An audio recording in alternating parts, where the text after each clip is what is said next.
Namaskar dosto, good evening friends. I am Dr. Sanjay Kalra, your friendly and familiar endocrinologist, and you are watching Dr. KK's Med Talk Show, Mondays with Dr. Sanjay Kalra.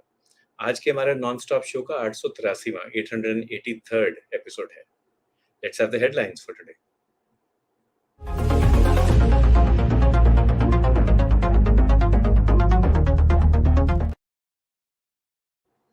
Now, according to the World Health Organization, around 80%, that is 8 out of every 10, 80% of the world's population is estimated to use traditional medicine as a first port of call to treat many diseases.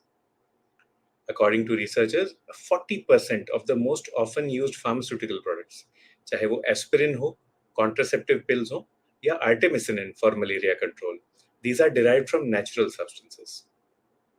And recently, the Ministry of Ayush organized a B2B conference and exposition along with the National Arogya Summit in Guwahati. And 25 countries got together, they participated, and the aim was to promote rational use of traditional medicine.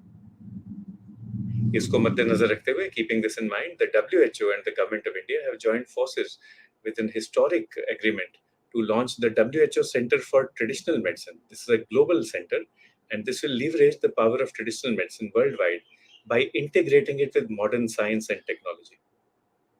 तो ये देखें key point, integrating traditional science with modern science and technology. And the aim is to enhance global health outcomes. Finally, हम सब चाहते क्या हैं? What is it that we all want? We want better health, harmony and happiness. So if we can integrate traditional medicine and the modern medicine, I think that is the best way forward.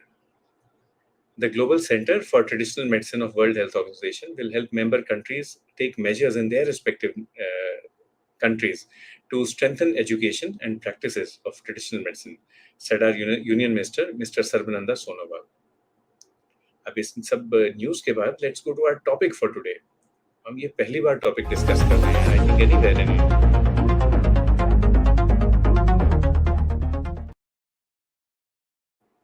हमारा भाई दोस्त है, हमारा भाई देश है, मित्र देश है, our brotherly country, our friendly country, and that is Bhutan. एंड आज का हमारा टॉपिक है सेक्रेड भूटानीज ट्रेडिशनल मेडिसिन. अब अगर हम सेक्रेड भूटानीज ट्रेडिशनल मेडिसिन की बात करेंगे तो जाहिर है कि हमारे गेस्ट जो हैं वो भूटान से आएंगे. Let's introduce our guest. A warm welcome to doctor Dorji Gyeltshen. Thank you, Dr. Sanjay Karla. Thank you very much for inviting me for your talk, Med Talk show. Thanks is due from our side, sir. Thank you so much. We thank you. Allow us to introduce you. Dr. Dorji is a very prominent figure in Bhutan's healthcare sector. He serves as a respected member of the Traditional Medicine Division, which is a division within the Ministry of Health. He has a deep-rooted knowledge of traditional medicine. तो जो wisdom है traditional medicine की, वो तो doctor साहब जानते ही हैं, but he is able to blend that with evidence-based therapy. तो experience, eminence, ये डॉक्टर साहब ने कहाँ से सीखा? Which teachers he has learned from, we will ask him. मगर ये जो experience और eminence है, इसको ये साथ लेके चलते हैं evidence के साथ, in a very scientific and rational manner. And what Dr. Gyaltsen is doing is he is able to promote and preserve Bhutan's rich cultural heritage of healing and happiness. हम ये भी जानते हैं Bhutan is famous across India, across the world for being the happiest country in the world, जहाँ पे happiness एक outcome माना जाता है. Is that true, Dr. Dorji? Happiness is an outcome of therapy. Is that right in medical care? That is actually correct. And can we use happiness as a means to achieve health also? Is it just an outcome in itself, or can we use it as a means of achieving better health? Yes. So if I take maybe the short time to explain what is health, actually I defined health as if you are mentally happy, socially secure, and spiritually elevated with all the senses working perfectly, then I call person the healthy person. Yeah. And that I think is a beautiful definition to have. Sir, today we have people logged in from not only India but across the world. We have greetings from you from Ashu Saifi ji. And Ashu ji, मुझे doctor Sanjeev Malik का number नहीं आता करके, sorry. Dr. Rameshpal Singh Pawar is 72-year young doctor. He has logged in from USA. He's a pediatrician. Oh, Swapna Jain Madam is a health advocate from Vellore in southern India. Bimla Kapoor Madam has logged in. And Dr. Vipin Bandula, sir, comes from the other side of the Himalayan range. So Dr. oh, Dorji is from the eastern side. Dr. yeah, Vipin Bandula is from Himachal Pradesh. He's a civil surgeon there. That is the western side. So it will be fun to see what is common between Himachal Pradesh and Bhutan, apart yeah, from the mountains. sure. And Seema Madam has logged in from Kolkata. She is also a health advocate. And Yeshi Paljor, I think from Bhutan, has logged in. Would Yeah, Yeshi be welcome, a welcome to all. yes? So, Dr. Dorji, this is a talk show. We speak in English, and I will be translating into Hindi in between. But could you please introduce us to the concept of sacred Bhutanese traditional medicine? We look forward to listening to you. And then, in the meantime, lots and lots of questions will pile up, and then you can answer them one by one. Okay, thank you, sir. Otherwise, I may end up talking so many things. So, in order to control myself, so I have already prepared a slide. So, may I have Yes. my PPT, please? Yeah. So, as you have asked me, I have decided to briefly introduce what is the secret principles of Bhutanese traditional medicines. What is so special about it? So, in the next, I think we are gonna go for 1 hour or 40 minutes. I forgot to ask that. Uh, Full freedom, sir. Time is ours. Oh, thank you, thank you. Full Maybe, freedom. maybe in next 30 to 40 minutes, if there is no questions from the audience, then maybe I'll try to wind up in next 30 to 40 minutes. But in the meantime, if there are questions, we can always stop and then interact Yes. with them. Mhm. So there are lots of specialty in Bhutanese traditional medicine, and holistic approach is one of it. We call Bhutanese traditional medicine the holistic approach because, a disease may appear in any particular part of our body, and apart from the organ in which the disease is manifested, several other organs and tissue elements of the bodies are being affected. So each disease has the site of origin and the path of circulation for the morbid material to be transported from the site of origin to the site of manifestations. Therefore, with the Bhutanese traditional medicine, while we diagnose and treat the disease, we don't only take care about the affected part of the body. So body as a whole is taken into an account. The morbid material from the entire body system is taken out. Therefore, disease is not just suppressed, it is completely rooted out. Therefore, we call Bhutanese traditional medicine the holistic approach. And next specialty about our medicine is it is a psychosomatic concept, meaning in order to cause any kind of diseases in our body system, both the mental and physical factors are involved. So, can you hear me? Sorry. Hello? Hello?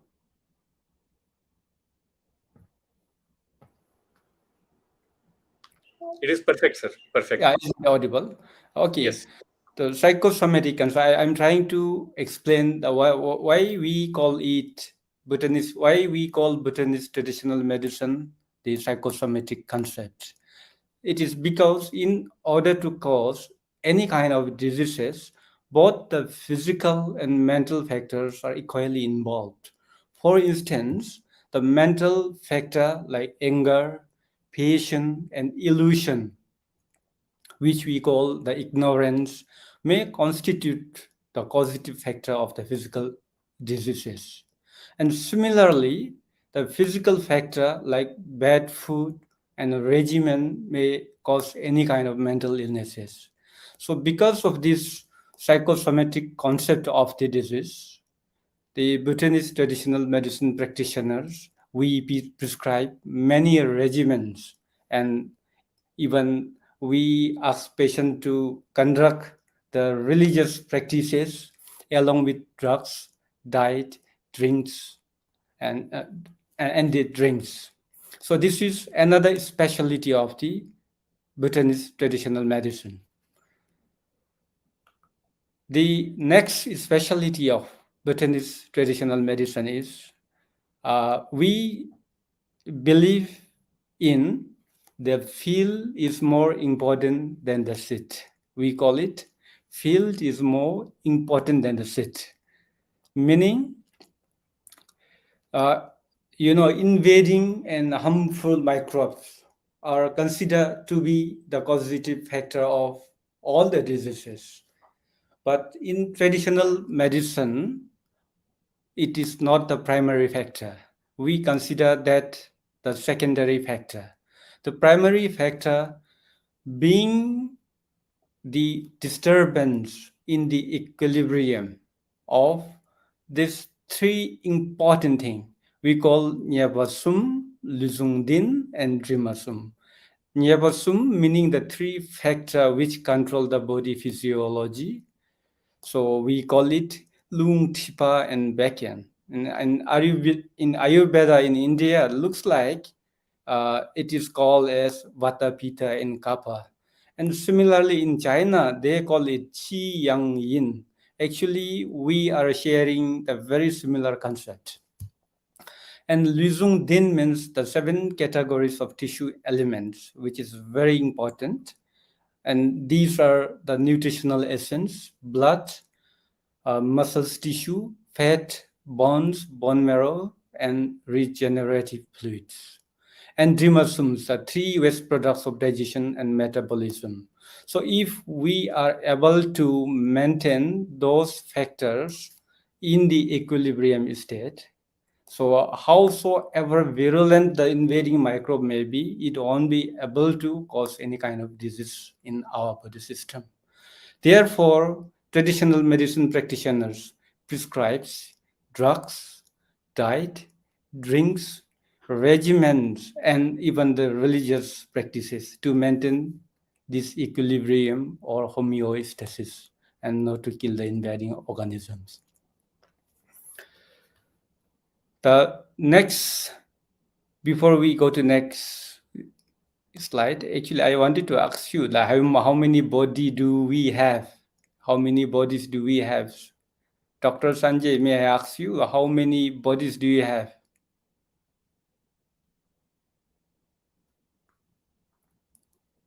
Hello? Yes, Dr. Dorje. Can you hear me? Perfect. You are going fine.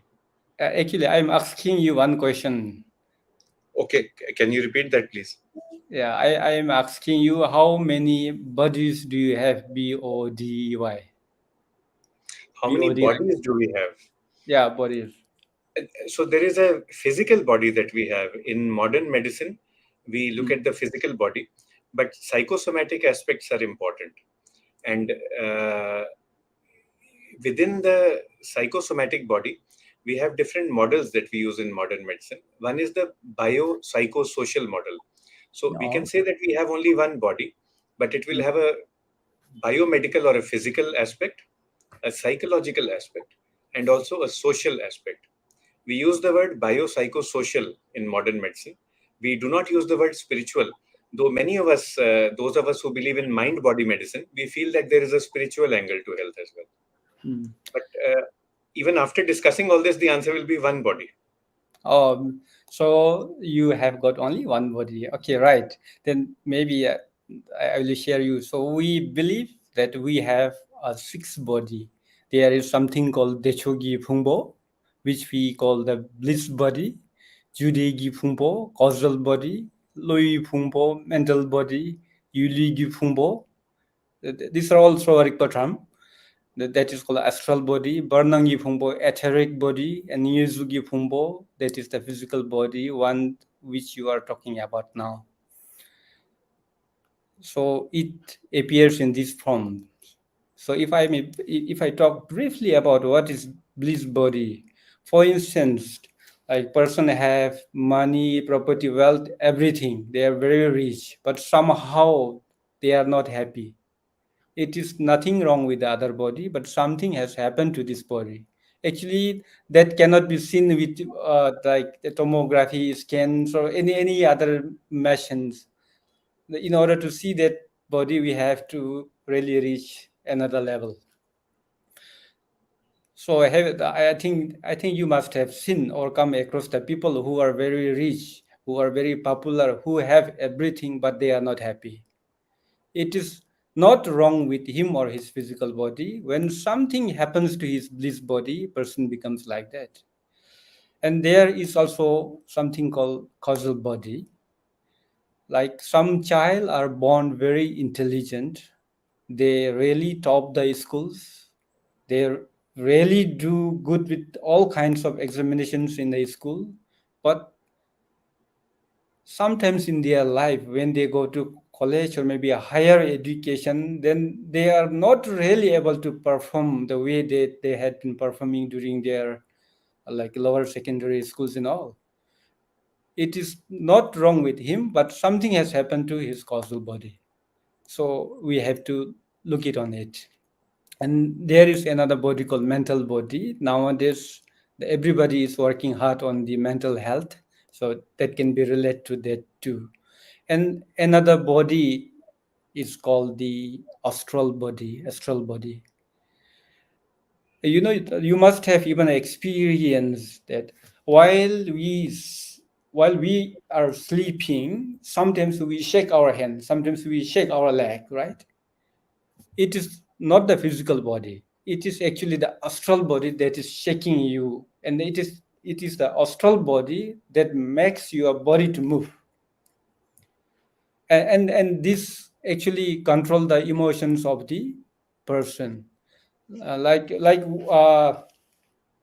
we usually say like this person is has the mood swing, mood changes. Sometimes he is happy, sometimes he is not happy. With simple reason he easily becomes happy, and with simple reason he easily get angry, or he really switches his mood. And we complain a lot about the person, but we should not complain to that person. Something has happened to his or her astral body, we have to fix it. The another body is we call the etheric body, the psycho-energetic function of the individual in relation to the energy of the external world happens with this body. And this physical body is one which, doctor, you have explained to me now. So if you put this body under the magnetic resonance imaging machine, will scan everything and show off everything, but other bodies you cannot see. So these are the some specialty that we have in our traditional medicines, which the science is not able to explore yet. So actually it appears in this form. So another, if you go to next slide, another specialty that we have in another specialty of the Bhutanese traditional medicine is we call the non-toxic nature, meaning that uh, here we must make sure that I'm not making any comments on the Western medicines because I don't know anything about Western medicines. And actually, I respect a lot to Western medicines because it has been thoroughly researched by the scientists from across the world. So I do respect a lot to modern medicines, Western medicines. But just to compare and contrast, if we look closely, the drug of modern medicines are actually marketed for therapeutic use after testing them for acute toxicity, subacute toxicity, chronic toxicity, and even the teratogenic effects. But it's still then, as you know, the drug imported to use in one country sometimes remain banned in the country of its origin. and this is quite common. We know very well. So, in spite of this scientific scrutiny, some of these are banned later because of their adverse indications. But if we look into the traditional medicine, traditional drugs, it has been used for thousands of years, and they have still maintained their therapeutic efficacy and non-toxic nature even today. And I hope it will go on forever. So non-toxic nature is another secret specialty of the Bhutanese traditional medicine. The another specialty I would like to share about the Bhutanese traditional medicine is no side toxic effects, but the side benefits. Quite interesting. Traditional medicine practitioners actually prescribes the drugs, diet, and regimen, which while bringing about the equilibriums of the three controlling factors, seven categories of tissue elements, and three waste products of digestion and metabolisms. It also promotes the immunity against these invading microorganisms and prevents further attacks by the microbes. Therefore, instead of cytotoxic reaction, the drugs of traditional medicine rarely produces several side benefits. So we call it no cytotoxic effects, but side benefits. And this is another specialty of the Bhutanese traditional medicine. It is a non-toxic nature. Sorry, every medicine is a tonic, and it is actually rarely a tonic. So, can you see the difference in these two picture, Dr. Sanjay? Yes. So, which one looks? The one on the right is a much happier person. Yeah, actually, this picture was taken in 2006. This is no other than me. Hmm. And after 13 years, I have taken the same picture. And you look younger. Yeah, but that reason behind is quite simple. Before I was not exposed to traditional medicine. In 2006, I have not even seen the traditional medicine pills. So later on, I got exposed to TM, and actually, it has really helped me with everything. And these are the secret behind.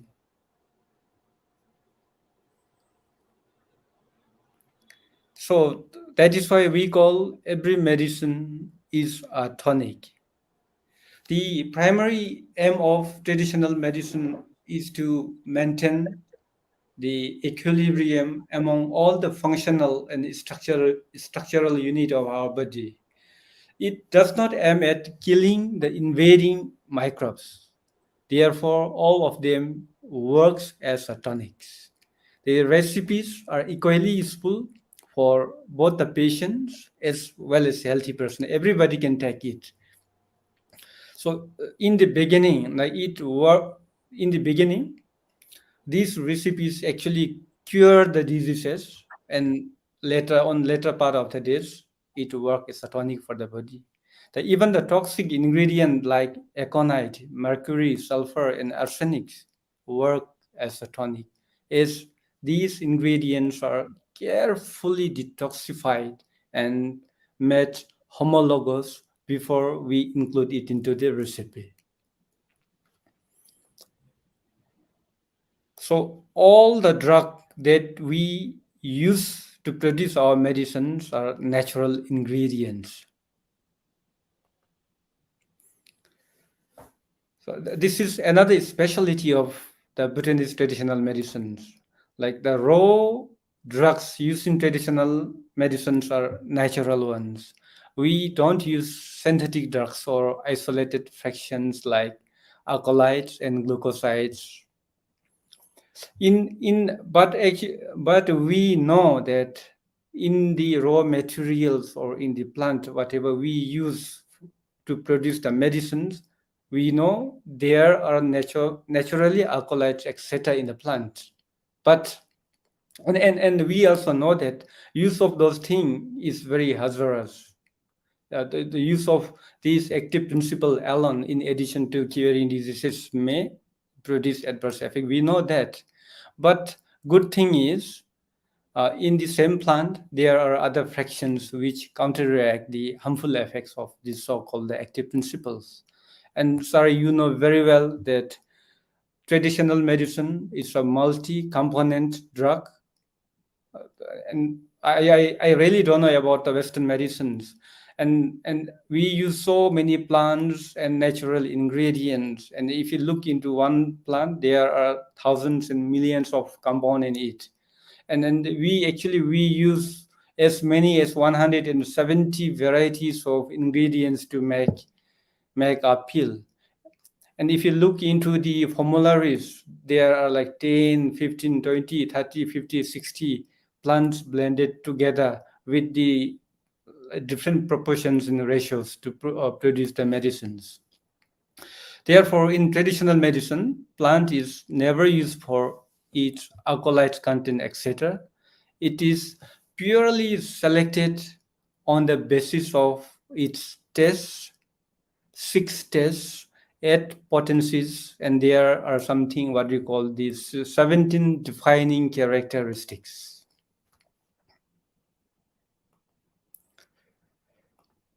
So, how many tests are there? May I ask you one question, sir?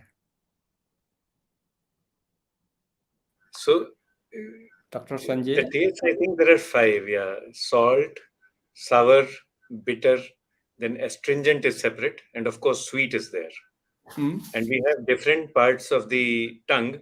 The receptors are present in different parts of the tongue. So sweet you will taste from a different part of the tongue, and sour or bitter from a different part. Oh, so meaning there are how many? Now it would be four or five, and I wish someone in the audience could help me. I see that Dr. Vipin is listening. So sweet, sour, bitter, astringent, and salt. That is five. Okay, five. So according to our medicine, so we believe there are actually six varieties of Okay. taste, like sweet, sour, salty, bitter, hot, and astringent. The hot is the pepper, like we get from Nagaland. Yeah, yeah. We select the herbal plants based on these six stages, and we also check the eight varieties of potencies, and we actualize those herb with the 17 varieties of defining characteristics. So another specialty of the Bhutanese traditional medicine is we emphasize quite a lot on diet. This is quite different from any other medicine system. And as you know, to maintain our body healthy and to prevent as well as to cure any kind of diseases, we emphasize a lot on diet and drinks. If you are visiting traditional medicine physicians, they would tell you so many things about diet. What is to be eaten, what is to be avoided, when to eat, what to eat, how to eat. And actually, we also call you are what you eat. You are what you digest. You are also what you are not able to digest and eliminate. We have something this kind of saying in our medicines. So with the proper diet, the disease get cured without needing much of medication. And without the proper diet, the disease does not get cured in spite of the best medicine. I don't know whether you would agree on this. Fully agreed. Yeah. So with the Bhutanese traditional medicine, so while treating a patient, so along with the medicines, so we prescribe patients the what type of food to be taken and which are to be avoided. And this is the another specialty of the Bhutanese traditional medicine.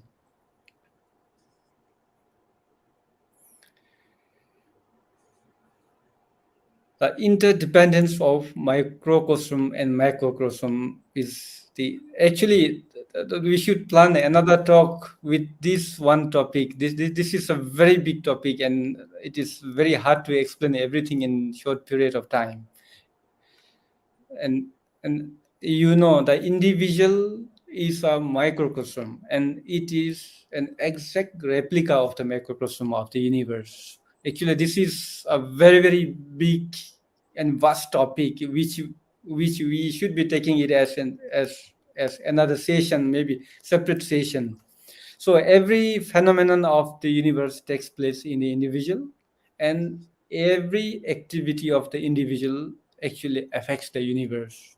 Here comes the role of mantra or religious incantation, through the practice of which a person can purify himself and control the environment. So my secret master in Bhutan, he always used to tell me a story about his teacher, who was a great traditional medicine practitioner uh, in the country, who is not available now, who already passed out.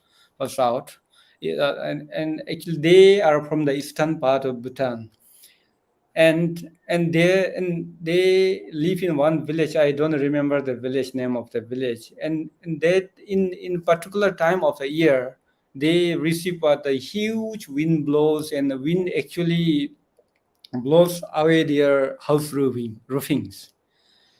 And when that master is there, when the wind blows, that he just point his finger and he can send wind through the other side of the village.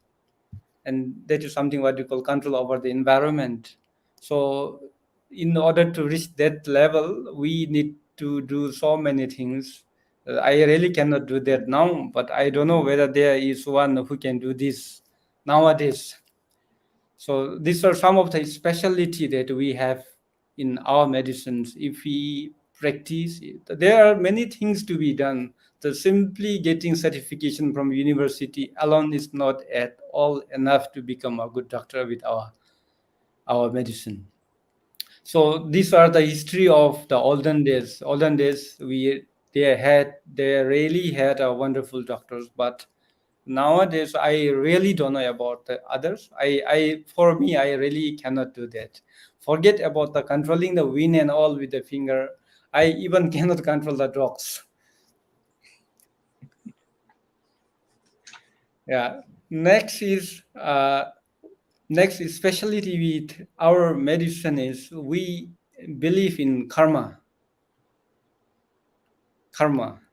The I think what religion you practice, I don't know, and I actually don't want to know. The Buddhism believes in past life and actually life after the death.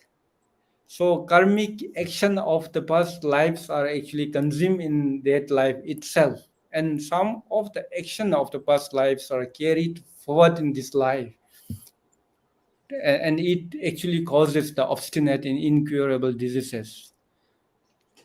So when such diseases are manifested, the patients will never draw any significant benefit from the ordinary modes of treatment.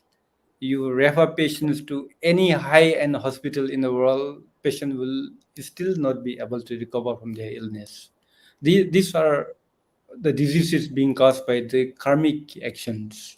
And there are actually 101 varieties of illnesses which no doctors in the world can heal. So for this kind of illnesses, special therapeutics measures, including religious rituals, are prescribed for the treatment of such cases.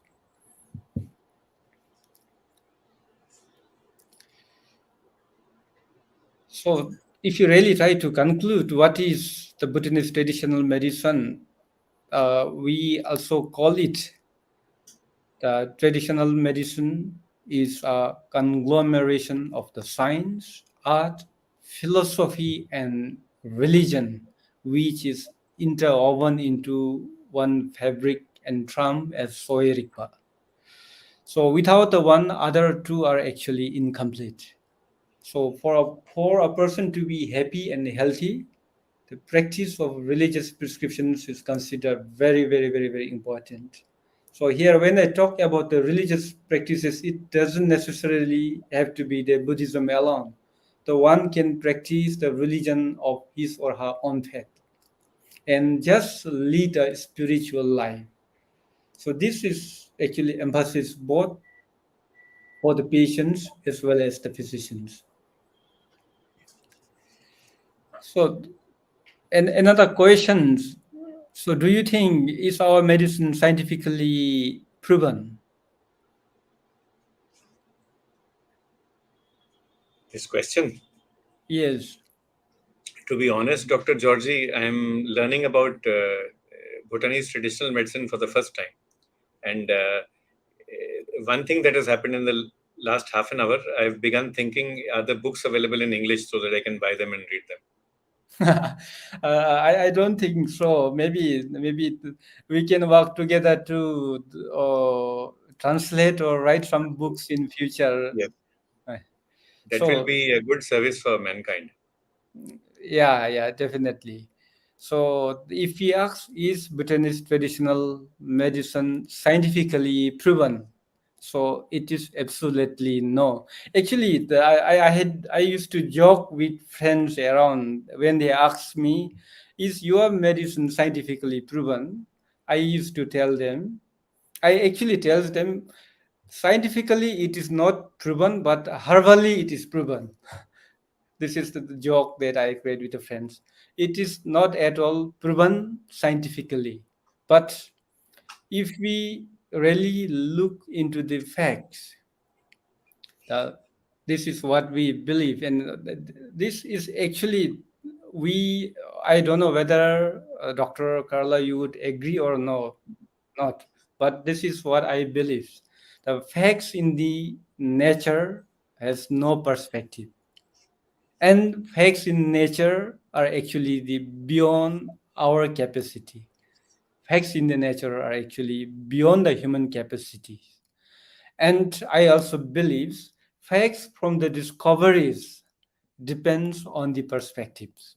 And facts from the discoveries are sometimes partially true and partially false. So this is my summit. So where does disease come from? Could Dr. Carla, could you try to think and tell me about, answer me this question, like from where does disease come from? Yes, we can try to answer that. There are multiple theories of this. So earlier, let us say about 1,000 years ago, 500 years ago, modern medicine had only one answer, that the Yeah, illnesses circulate in the air. They are airborne, but we yeah. did not know what bacteria are, what viruses are. Now we have multiple theories. So some diseases can be genetic, Hmm. others can be based on environment. And you've spoken of the seed and the field. The seed would be genetic, the field would be our habits, our lifestyle, what we do, what we do not do. And then you've spoken of the macrocosm. Between the microcosm and the macrocosm, there will be a mesocosm, MESO, mesocosm. The mesocosm means the environment that surrounds me. So if there are bacteria or viruses, if there is a poison, a toxin, a pollutant surrounding me, that can also cause disease. And I'm sure in Bhutanese traditional medicine, of course, we have divided into two. That is for purpose of teaching, microcosm and macrocosm. But in between, I'm very sure there will be a concept of mesocosm as well. That means the environment that is related to me. So one example, for example, of a mesocosm would be there are mosquitoes which spread malaria. I cannot do anything about the mosquitoes which are breeding and living 1 kilometer or 5 kilometers away from me, but I can take care of my own house. I can take care of my own locality, and I can try to ensure that there is no breeding water or breeding ground left for these mosquitoes. So this would be one addition to what you've spoken of, but it is a multifactorial theory of causes of disease. Okay, thank you for the very good answer, sir. Uh, if you look from the Soharic traditional, our traditional medicine perspective point of view, uh, if we look from the syndrome differentiation points of view, there are numerous diseases, uncountable diseases. So when we sum up, when we try to summarize those diseases into the facts and figures, it comes around 1616. When we further try to scrutinize and summarize, it comes to 1202, then to 404, and ultimately it comes to 3. And actually at the end, actually it comes to 2. And I think this one maybe we can talk more detail in, if doctor you would like to continue next session, maybe for in next session we can talk about this too. For Sure. now, I will try to give the generic explanation on from where the disease come from.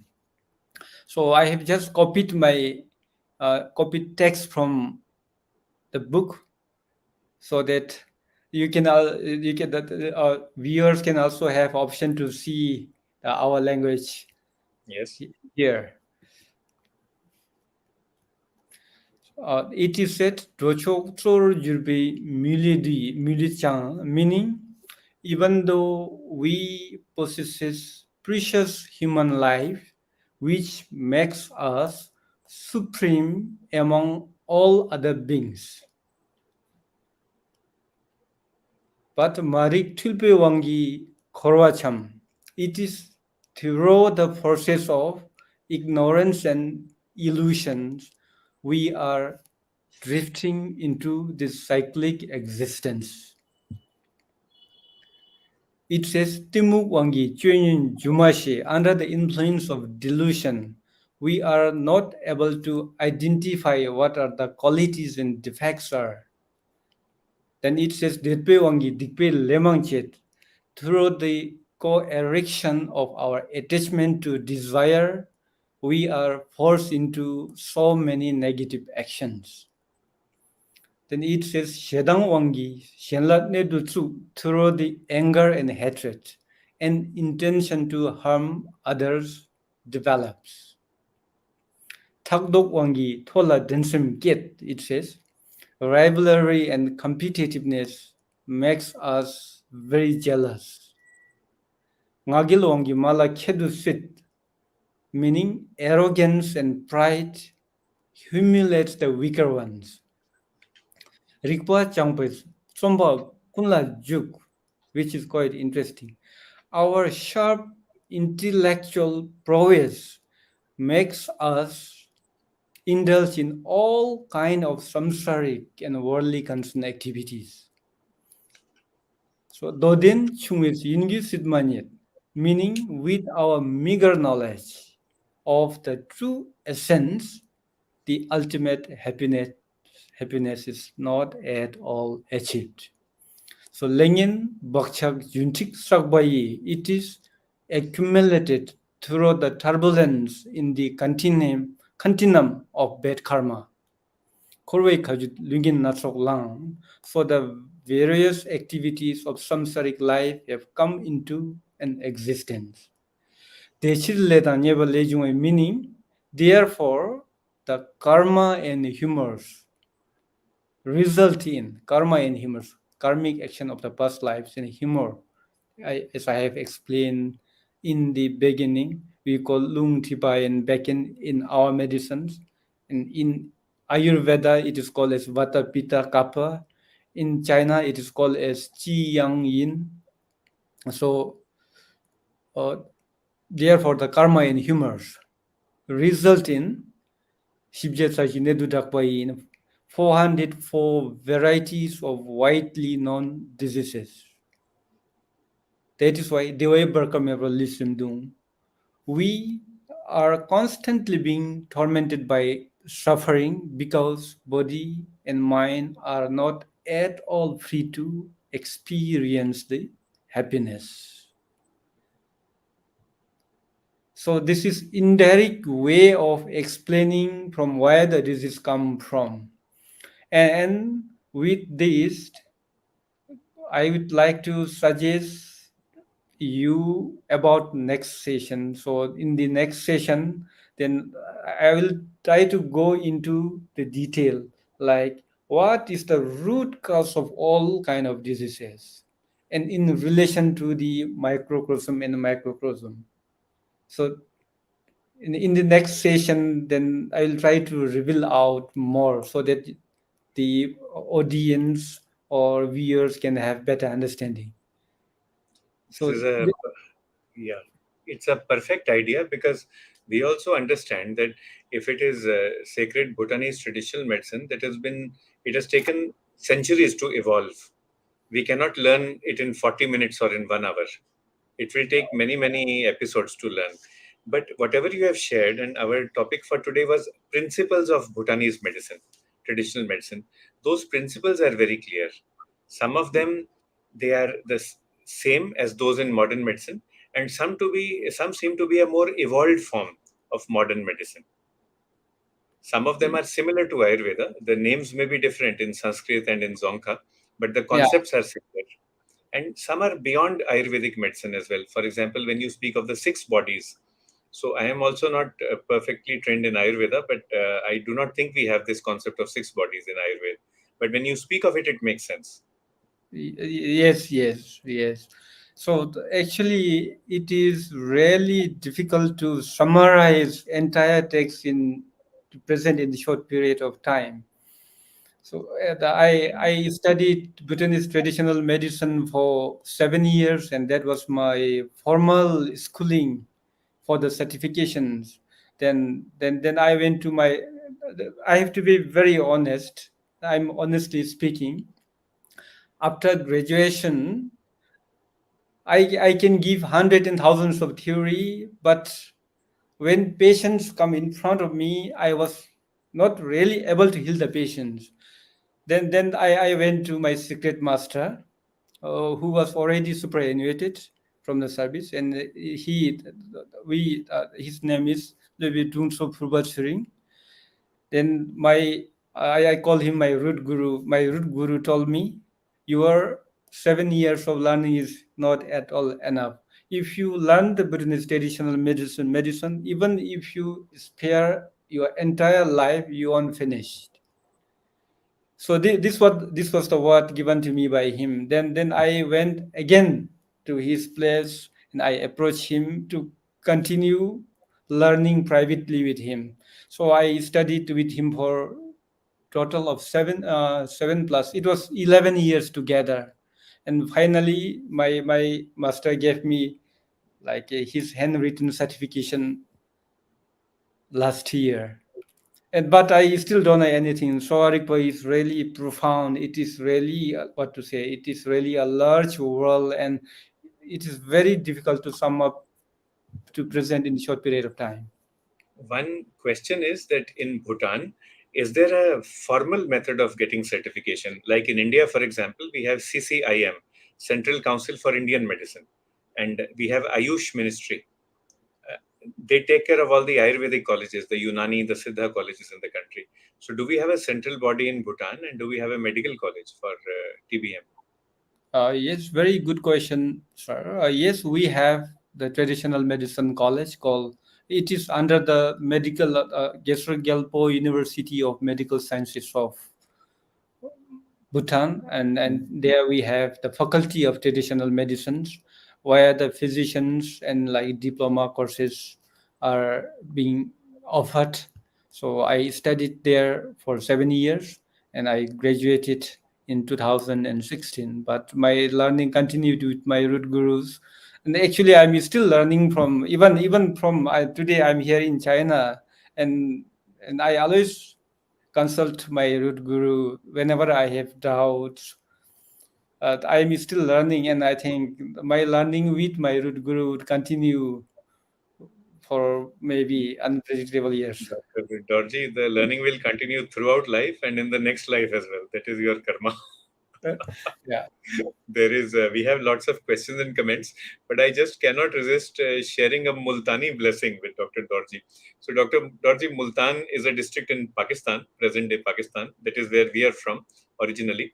And yeah. the blessing is from my great grandmother. That is, Kadai vela na beti. May you never sit idle. May you never sit idle. May you never be lazy. May you never be out of work.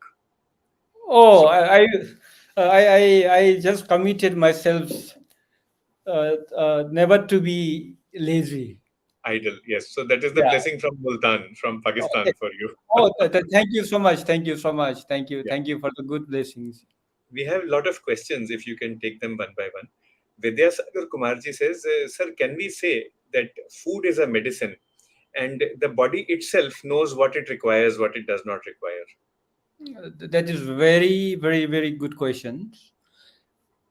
Actually, we say everything on the earth is medicines.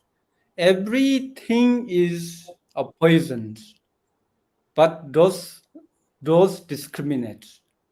If you know how to make the proper recipe, how to formulate properly, everything on the earth is medicines. Every food is medicine. And actually, your body knows what is good for you, what is bad for you. And Swapna, yes, yeah. please.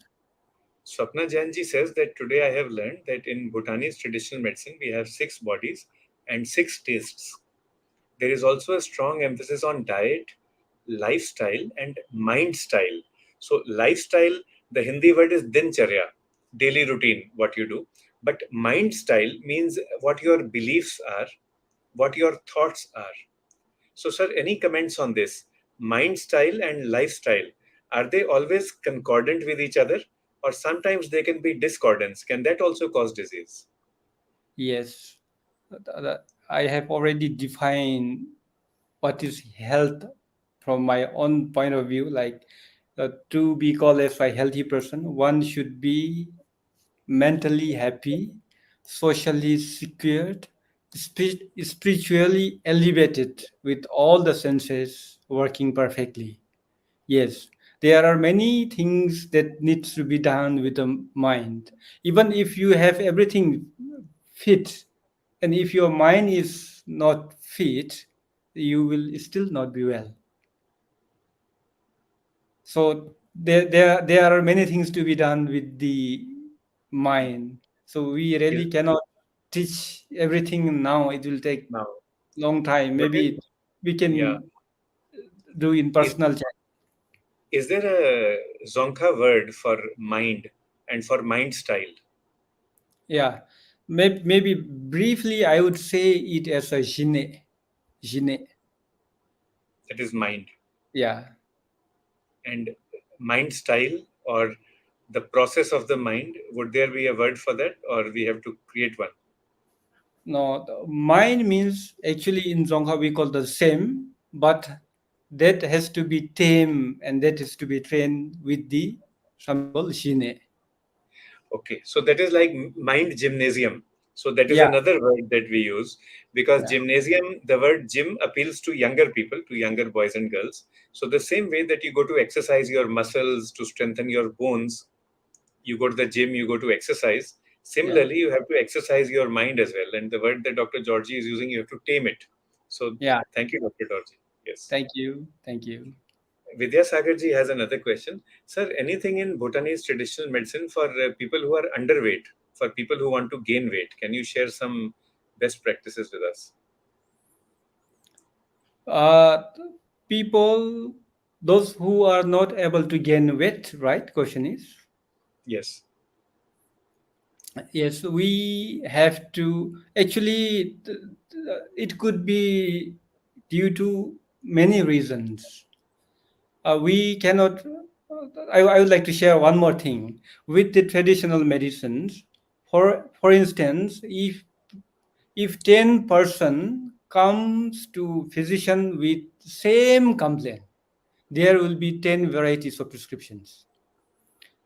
If there are 1,000 patients come to physicians with same exactly same complaint, like written script comes in, there will be 1,000 varieties of prescriptions. So there are so many causative factors. So we have to rule out, and actually we have to fix his or her stomach issue. The root issue will be from the stomach. So we have some herbal pills which is very good. Thank you for that. Another point that he raises is that vitamins and minerals, we agree that we should get them from natural sources. But what is happening is now that you have to cook everything, and many times it is processed food which you are eating in the big cities. So that reduces the potency of the vitamins and minerals in our food. So any practices for that? What is actually being followed in Bhutan? How do we get good quality natural micronutrients? Yeah, uh, this is very good question. Even the vegetables, when we cook it so much, we lose all the phytochemicals. So, uh, regarding these, we also advise the patient. It really totally depends on the type of patients, type of the complaint that the patients are coming with, and we really need to check the like digestive capacity or the power of the patients, and based on that, then we recommend like how much, what to be cooked, how much to be cooked. Mm. Any other practices you can share from your personal experience, things that are being done correctly in Bhutan to ensure this, and things maybe that are going the wrong way because of modernization? Yeah, nowadays like everything is going absolutely wrong way. So if we look into the behaviors, no, actually nature has created such a way that like when the sun sets, it like days are getting dark, meaning that we are supposed to sleep. I want to ask you back one question. So, uh, in olden days, there was no watch, no clock, no alarm, and all the people were dependent on the rooster. Can you call it rooster? Rooster, yes. Rooster. And rooster used to give what to say, crooking. I don't know what to Alarm. say. It is cock crow at dawn. COCK, cock Yeah, crow, CROW, cock crow at dawn. This is a name of a very famous cereal also from West Africa. Cock yeah, crow at right. dawn. That is like the Yeah, natural alarm clock. Yes. yeah. That cock will crow in same time every morning, right?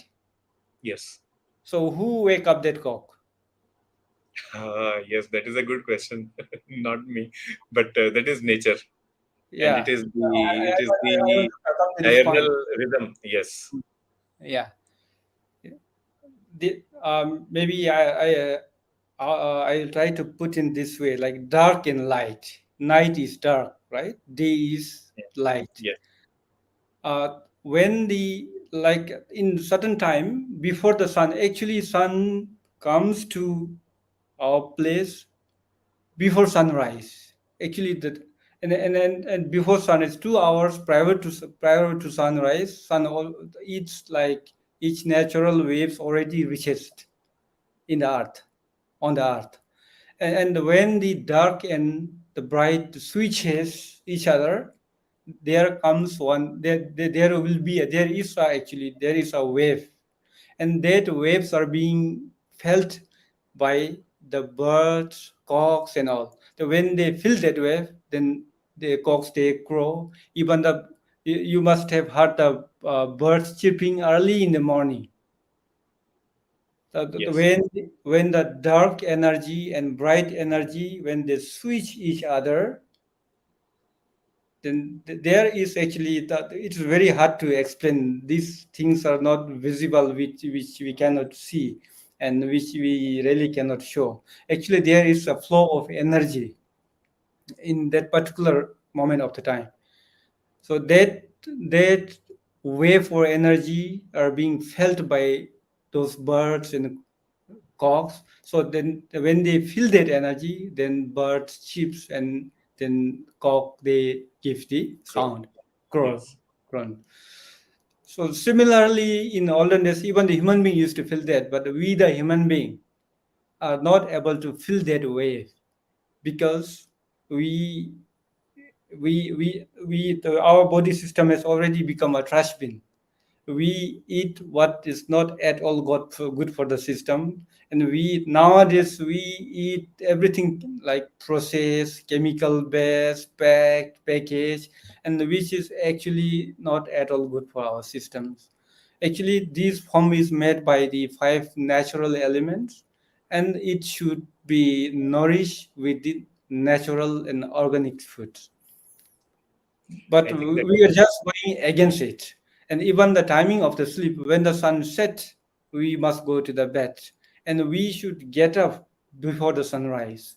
Then that early will totally help you keep very healthy. But nowadays, time has really changed, morning. and like the behavior has become switch. Now with the coming up of the electricity and everything, now people don't at all sleep at night sometimes, and they sleep during day hours, which is totally bad for the systems. Mhm. Maybe in this regard we can talk about the biological clock in maybe next session. Next one we can do, and how to harness it. Yeah, Seemaji also points out that circadian rhythm is important. And what Dr. Dorji is saying is that we have forgotten the biological clock or the circadian rhythm.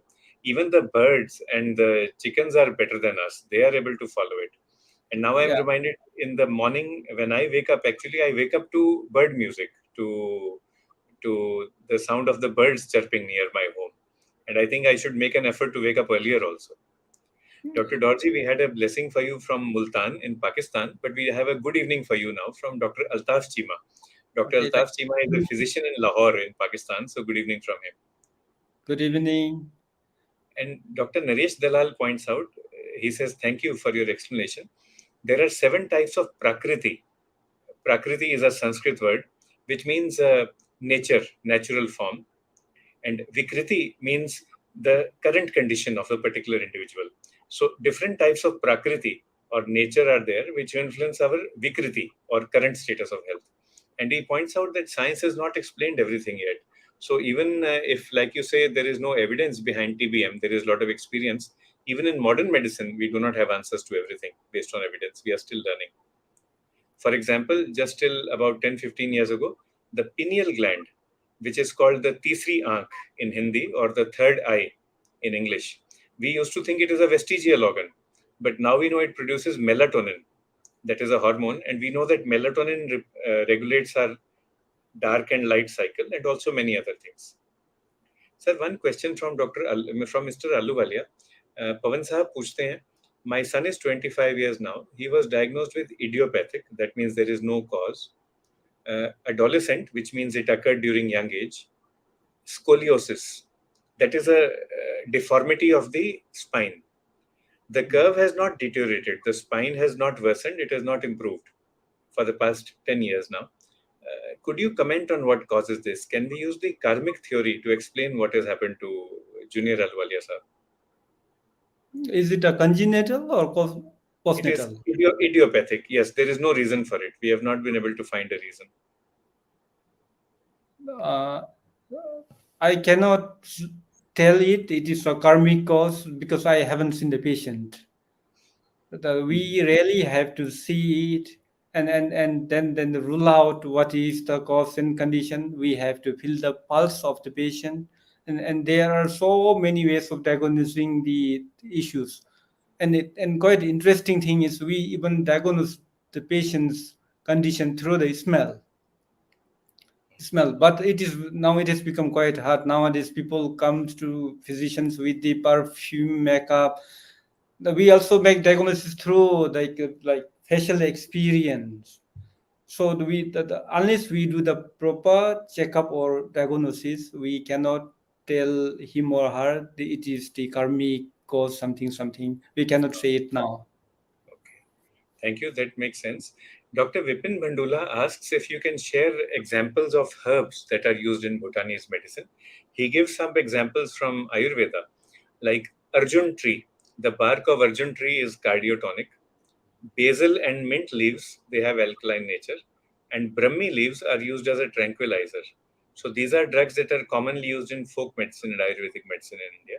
Any examples from Bhutanese medicine that we can source in India and we can use for promoting good health? Uh, I don't know which herb should I tell now. We believe all the herbs are equally important. Without the one, others cannot be of no use. Actually, we can also use a single plant, but that is still we believe that the potency is too sharp and that is not safe for the body. Therefore, all the herbal recipes are of like a 20, 30 ingredients blended together with different ratios. So if he is really interested, I'll try to share one monograph book from Bhutan when I reach back to my country. I really cannot say this herb is best, that is best. Point is well taken. And Yeah, maybe later on we can have a separate KK Med talk, perhaps on uh, geriatric health, optimizing aging, or perhaps on health of adolescents. And then we would be able to have a more focused discussion if we can yeah, focus on just one age group. And since these days the most common problems are either related to mental health or yes, metabolic health, diabetes, obesity, heart disease. So perhaps we can choose one of these, and we would love to have Dr. Dorji back on the show with us. sure. Dr. Gelchen, it has been great having you with us. 90 minutes have passed by, and we didn't even realize the time. Uh, Oh, it's it quite is a lot. 70 minutes. Sorry, 70 minutes have passed by. We didn't realize the time. I would like to, on behalf of everyone who has logged in from Pakistan, from India, from Bhutan, I would like to thank Dr. Dorji. Okay, Pavan Sahab says that the disease is not congenital. It occurred during adolescence, the Oh, scoliosis. And perhaps a checkup would be required, Pavan Sahab. I mean, Dr. Dorji's point is valid. A lot of things will go into taking a history, doing an examination, and yeah, only then there are doctor. so many factors that causes that kind of condition. So we really have to see the patients and rule out what is the cause, conditions, and we really have to check the patients. Without seeing the patients, it is hard to give the proper diagnosis or the advices. There is one question from Madam Seema. If you can take that, does traditional Bhutanese medicine speak about repeated injuries? Some people are more prone to injury, so they keep on getting injuries. Why is that? And anything we can do to minimize this? Injury means, could you explain Like me a little? you hurt your head, you hurt your neck, you get a fracture. Some people go through childhood with zero fractures, even though they Oh, are physically active. Others will get a fracture every year, or they will hurt their knee or their elbow or something. They will always be in a plaster or in bandage. so question is about why they fall down or Yes. why they fracture. Why they get injury more frequently? No, if question is why they get injury quite oftenly, then the answer could be because they fall down and they get the injury. Yes. So yeah, so why they get fall down? Yes. Then we have to rule out the other bodies and like entire thing like psychosomatic conditions, like Mm. in relation to the energies of the external world, and we need to see everything. Lot of things are required, and I also appreciate that traditional Bhutanese medicine is a very evolved discipline, and with multiple layers. If Dr. Dorji can speak to us about six bodies, then certainly there will be a greater number of causes of any disease. And like he himself mentioned, if you go into detail, you can go up till 1600 causes as well. So Yeah. it would be difficult to give a specific diagnosis on a talk show. Sir, it has been great having you with us. And on behalf of everyone, I would like to say thank you to you. Uh, okay, Seemaji points out, so I wonder if this is part of traditional medicine. Repetitive injury syndrome is a type of condition in the fingers where there is continuous pain in the fingers while working. Simaji, the style of working is wrong then. Then either Yeah, yeah, yeah, yeah, yeah, yeah, yeah, either there is a psychological issue, you are not happy working. For yeah, example, if I'm writing an article, I can keep on writing for half an hour if I enjoy the subject. But if yeah. someone were to ask me to write on a subject which I do not like arithmetic, then everything will begin to hurt in 2 minutes. Yes. If you really do not enjoy what we do or what we work, then the ultimate result is we get suffering from that. So that would be psychological. And then the second thing would be, if you look at traditional Bhutanese medicine, the macrocosm, the mesocosm, the microcosm, how are you sitting? Is the table at the right height? Is the laptop at the right height? The keyboard on which you are typing, is the keyboard of good quality? All these things will be there. Hmm. Yes. Yeah. And perhaps that patient who cannot work on the laptop should try other things. Let him try a traditional typewriter and see what happens. Let him Yeah. write and see what happens. Yes. Yes. And we can consult a neurologist for that. If it is unbearable pain, then this becomes a neuropathy or a radiculopathy.